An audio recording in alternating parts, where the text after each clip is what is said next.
बड़ी बड़ी दुर्घटनाएं हो जाती हैं इन पाखंडों के अंदर, इन अंधविश्वासों के अंदर।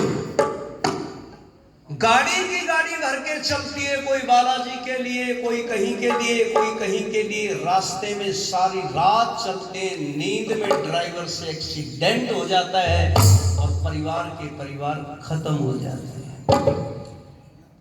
कल मैंने बताया था ना मेरे गांव की घटना, एक ही परिवार के 8 व्यक्ति मारे गए, वो भी पाखंड में मरे, वो भी पाखंड के कारण मरे।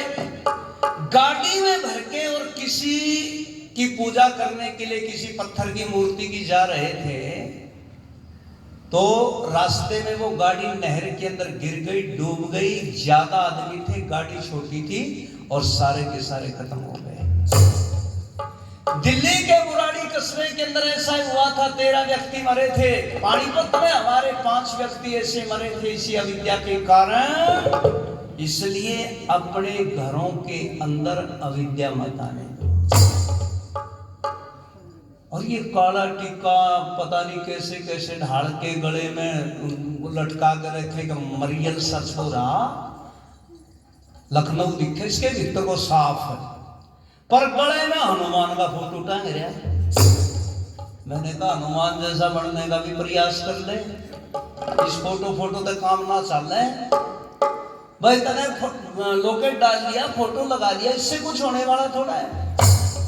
और अगर तेने अपने गले में फोटो डालने का शौक है, डालिए, हनुमान का डालिए, श्री राम का डालिए, भगत सिंह का डालिए, महाराणा प्रताप का डालिए मेरे भाई। पर मैंने कहा उन जैसा बनने का प्रयास भी कर। कितने दिनों से आए हैं रिवाज ये काले पीले ये नीले काले धागे बांधने का, टीके लगाने का। नहीं बांधती थी माताएं अपने बेटों को घर से जब विदा करती थी ना, सुबह ब्रह्म मुहूर्त के अंदर उठा करके कहती थी बेटा दौड़ लगा करके आ, व्यायाम करके आ। और उसके बाद लोरियां देती थी, शुद्धोसी बुद्धोसी निरंजनोसी। बेटा तू शुद्ध बनेगा तो बुद्ध बनेगा, तो शूरवीर बनेगा। और ऐसा कहती थी, तब उनकी संतान बहादुर बनती थी।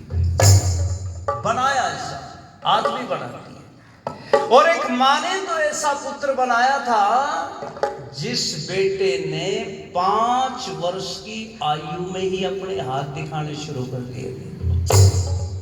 5 वर्ष का बच्चा कितना होता है, बहुत छोटा सा। लेकिन चाचा जी के खेत में साथ में गया, हल चला रहे थे चाचा जी।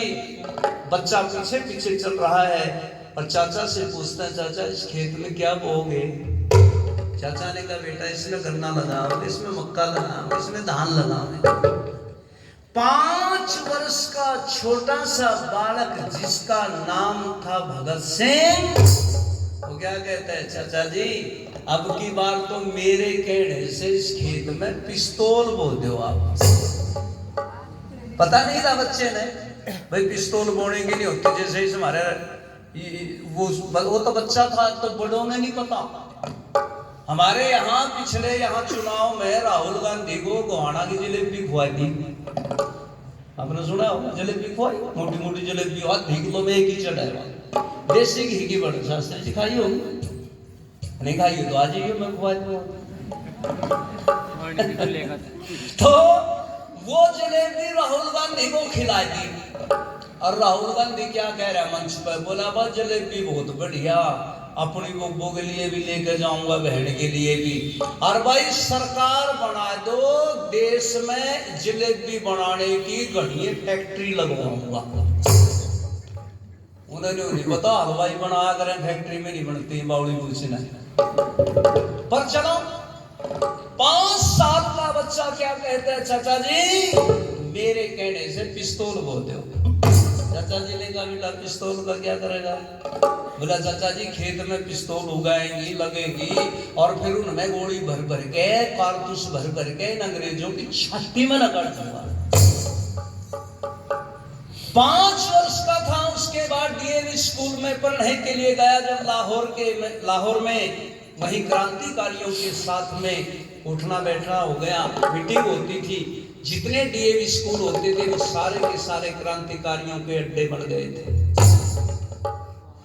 और ऐसी क्रांति मचाई बेटे ने जिसकी चर्चा हरिश्चंद्र जी ने भी की थी कि अंग्रेजों के खिलाफ बड़ी भारी बगावत कर दी और उसमें भगत सिंह पकड़ा गया,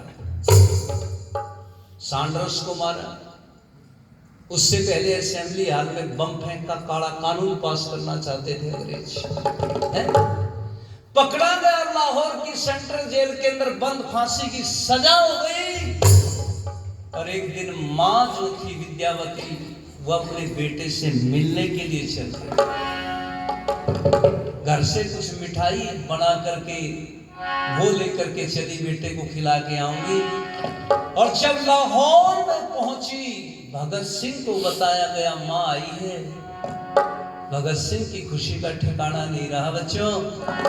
हथकड़ी और बेड़ियों में जकड़ा हुआ था, जेल के अंदर भी खुला नहीं छोड़ते थे बेईमान अंग्रेज। बंधे हाथ हथकड़ी में, पांव में बेड़ियां लगी हुई, और जेल की सलाखों के पास आया। और सामने जब मां को देखा तो झुक करके प्रणाम किया और कहता है मां, एक बार अपनी चरणों की धूली मिट्टी अपने माथे के ऊपर लगाने का सौभाग्य दे दे। मां बढ़ाना जोड़ा पैर, पांव बढ़ाना मेरी तरफ। मां ने कदम बढ़ाया और मां के पांव के नीचे की मिट्टी उतारी, माथे के ऊपर लगाई। और उसके बाद कहता हूं मां, धन्य हो गया मैं तो आप जैसी बहादुर मां की कोख से जो जन्म प्राप्त हुआ है। पर इतना कहते ही भगत सिंह की आंखों में आंसू आ गए। विद्यावती यूं बोली, रे भगत सिंह तू तो बहादुर बताओ था अपने आप को, है तू तो डरपोक है, तू तो कायर है, भीरू है तू। अरे मां से मिलते रोने लगे, फांसी की सजा हो गई, डर गया ना। भगत सिंह ने कहा नहीं मां, आंसू तो साफ कर ली। और कहता हूं मां, ईमानदारी से बताओ, जिस बेटे ने आप जैसी शेरनी मां की छाती का दूध पिया हो, वो फांसी से डर सकता है क्या? बोली तो रोए क्यों था? बोला मां, रोना तो इसलिए आ गया कि बुढ़ापे में तेरी सेवा नहीं कर पाऊंगा। वो पुण्य जो है ना, वो संतान को मिलता है, वो नहीं प्राप्त कर पाऊंगा। विद्यावती ने कहा, भगत सिंह रोना तुझे भी चाहिए, रोना तो मुझे चाहिए। इसलिए नहीं कि मेरा बेटा फांसी पर जा रहा है, इसलिए रोना चाहती हूँ।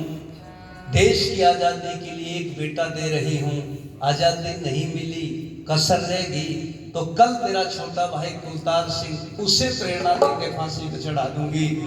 पर उसके पश्चात भी अगर देश स्वतंत्र नहीं हुआ बेटा, किसका बेटा मांग के दूंगी उदाहरण? तेरे जैसे अगर 10 बेटे होते मेरे घर में, जब तक ये अंग्रेज 7 समुद्र पार नहीं निकल जाते, तब तक एक के बाद एक 10 के 10 को प्रेरणा देकर के फांसी पर चढ़ाती रहती, और इन गोरों को 7 समंदर पार निकाल करके दम देती। और यूं के बता दे रहे भगत सिंह, अब भी डर तो नहीं लग रहा था ना मौत से, फांसी से? भगत सिंह कहता, लो मां, अगर पूरा विश्वास करना चाहती है, लेना चाहती है तो सुन। और एक बात कह दी भगत सिंह ने, मैं क्या कहा?